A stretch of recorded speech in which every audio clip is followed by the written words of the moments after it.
Hi, this is Father Michael Stala. I am the spiritual advisor for Hope's Garden, and today I'd like to talk about the exile and a whisper of hope. So, in the Bible, we have a number of different prophets and historical books. And within that, we have kind of a context of something called the exile. Let me show you where it leads up to. So, first, we have a sense of God's promise.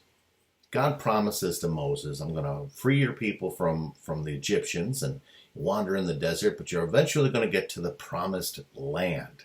So the land is very important for them. Of course, this is where they build Israel and Judah, and eventually they say they want to have a king. They get Saul. God says, you know what, I told you weren't going to like having a king because you got to pay taxes and be ready to go to war and be a soldier and all those things. But that's what you wanted. That's what you got. They said, well, we don't like this guy. This Saul is just very, very hard for us to accept as king. So God places on the throne a new king, King David. And they loved David. And David tried very hard to be faithful to God, though he was imperfect in his attempt. And that is something very unique about the Jewish people. They don't just talk about their perfection, but they also point out their own flaws. So David knows, I'm imperfect, I need God, always trying to be humble before God. And God makes a promise to him that a son of David or a descendant of David will always be on the throne. And so this becomes very big. At one point, there's kind of a division with the country. The nation splits into two, Israel and Judah. Israel gets its own king. Judah, they always say, yeah, but we got a descendant of King David as our king. And they always kind of hold that against Israel. And that becomes a big part of the story. Well, David's son is Solomon. And Solomon decides it's not right that I live in a palace and the Ark of the Covenant is like in a tent out there. I should build a house for God. And he builds the great temple with the materials his father David had left for him. So it becomes one of the great wonders of the world, the temple. There's only one temple. There's not churches on every block like it is today. There's one temple, so people from all over would come here. Of course, the people of Judah, where Jerusalem's located, they use this against the people of Israel. Hey, you guys, you broke away and formed your own nation, but we got the king who's a descendant of David, and we got the temple that God allowed Solomon to build, and God made a promise that he would live with us forever. He didn't make that promise to you, did he? So there is a sense that, a superiority, that we are better than you. Well, at one point, there's these Assyrians, and they come and they attack Israel. And Israel turns to Judah and says, you're going to help us out. And he says, why would we help you out? You broke away from us. You had a civil war and got your own king, and you left us. And they leave them out. And the Assyrians destroy Israel. And Israel would have a very long-term resentment for this. In fact, you hear it at the time of Jesus when he talks about the Samaritans, like, you don't hang out with Samaritans, and how amazing it would be to even have a conversation with a Samaritan, let alone find a good Samaritan. The Samaritans are from the city of Samaria, which is part of Israel. Judah has as its capital Jerusalem. And so this division between the Jews of Judah and the Israelites of Israel, the Samaritans, is just a constant, focus point of their division, and they really, have an animosity toward each other. Well, Judah, who thinks they're superior, thinks they have God's promise, they have the promised land, they got the kingship, they got the temple. They think they're invincible because God made his promise. And lo and behold, the Babylonians show up. It's a Persian empire, and they defeat them in battle and take over. And they're absolutely shocked about this. But it gets worse than that. Then the emperor of Babylon says, I'm going to take everybody who has any skills whatsoever, and I'm going to take them to Babylon. So you can't live in Judah anymore. So he takes virtually everyone out of the town and makes them live in this foreign land. So they've lost the land of Judah. They've lost what was their inheritance from Moses. Their king is in jail. They no longer have a king. They certainly not a descendant of David. And the temple is burned to the ground. It's shocking to them. Now, in the midst of all this, the prophets had been telling them, listen, God gave you some laws. He made a promise to you, but you made a promise you would obey God. I will be your God, and you will be my people. This was the covenant he made with you. But you didn't follow through on your side. And so God many times tried to warn you. And through the prophets was saying, if you keep this up, if you keep doing it your own way and not listening to me, you're going to lose everything. But they wouldn't listen to the prophets. They didn't like the prophets because, who likes to hear a doomsdayer? They all want to hear, hey, God loves you. So here's like, no, God is holding you responsible for not being obedient.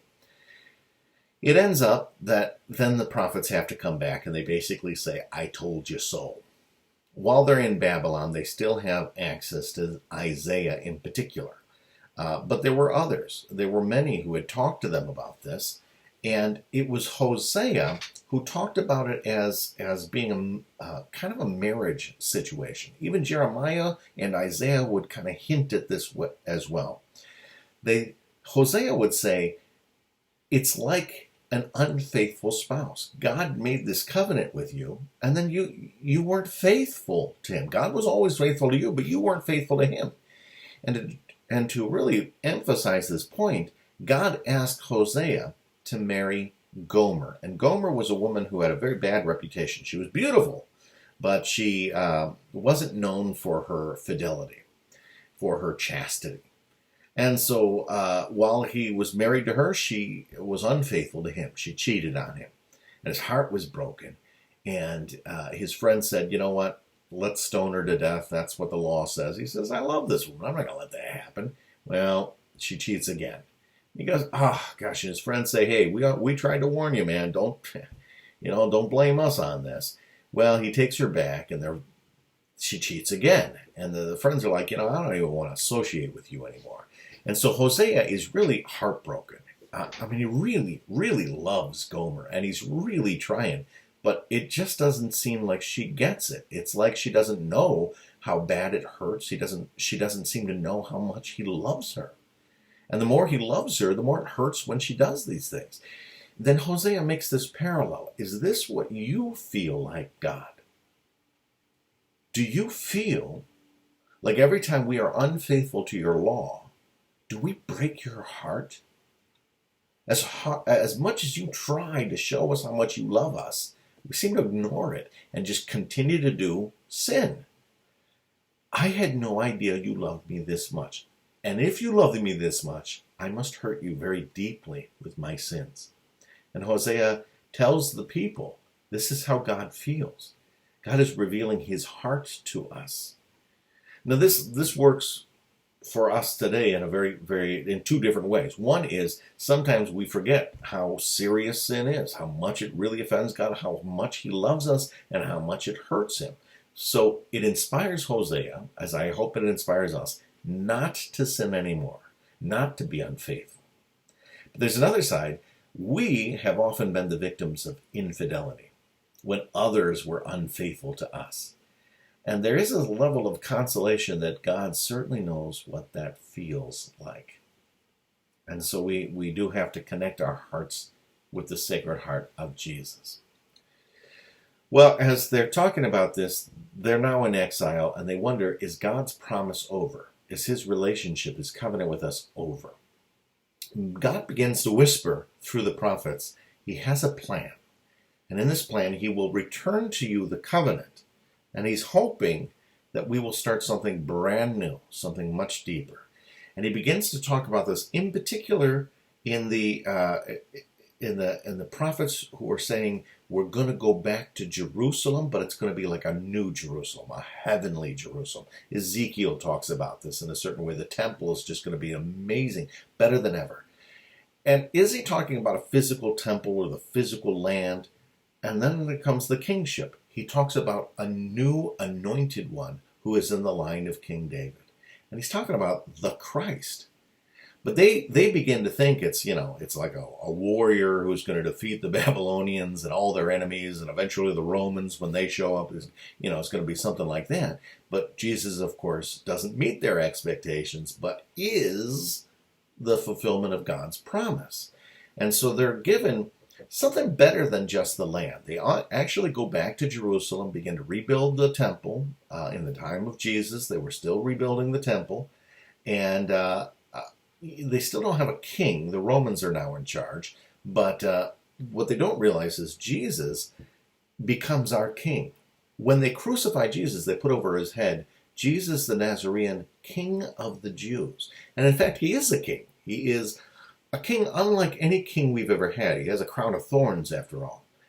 And this king will rule forever, forever. So on the throne will be a king forever. And more than that, why was Jesus born in Bethlehem? Because it's the city of David. Joseph shares his family name with Jesus, and therefore Jesus becomes a descendant of David through Joseph. So it's really quite powerful. But more than that, when we're talking about the New Jerusalem, you and I know we're talking about heaven. And so he's going to give us a promised land that will last forever, and we will be there forever. So immediately you begin to see the prophets are talking about coming out of the exile, but they're using it symbolically to point to something much, much greater. In the Song of Songs, we then hear this relationship between a man in love with a woman, and it's like the bridegroom and his bride.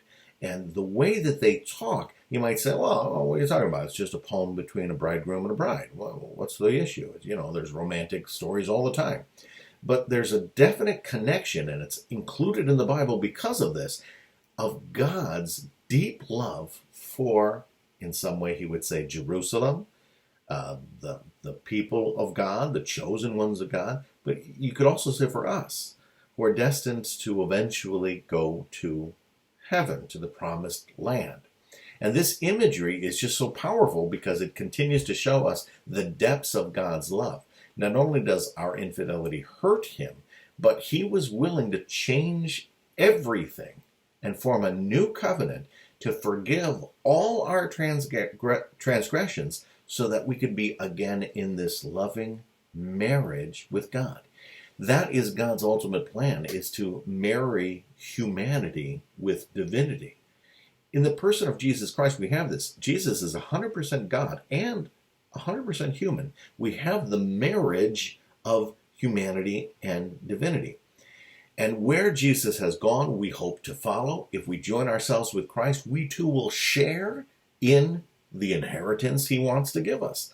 He wants us to deeply love God and allow God to deeply love us so that we might share in this gift, this marriage, this covenant. And so there is a great understanding that the whispers of the prophets was toward a hope that tells us who Jesus is. And the primary image that they use is that of the love of a bridegroom. And the Song of Songs gives us this current relationship and our hope for the fulfillment of the relationship. God bless you all.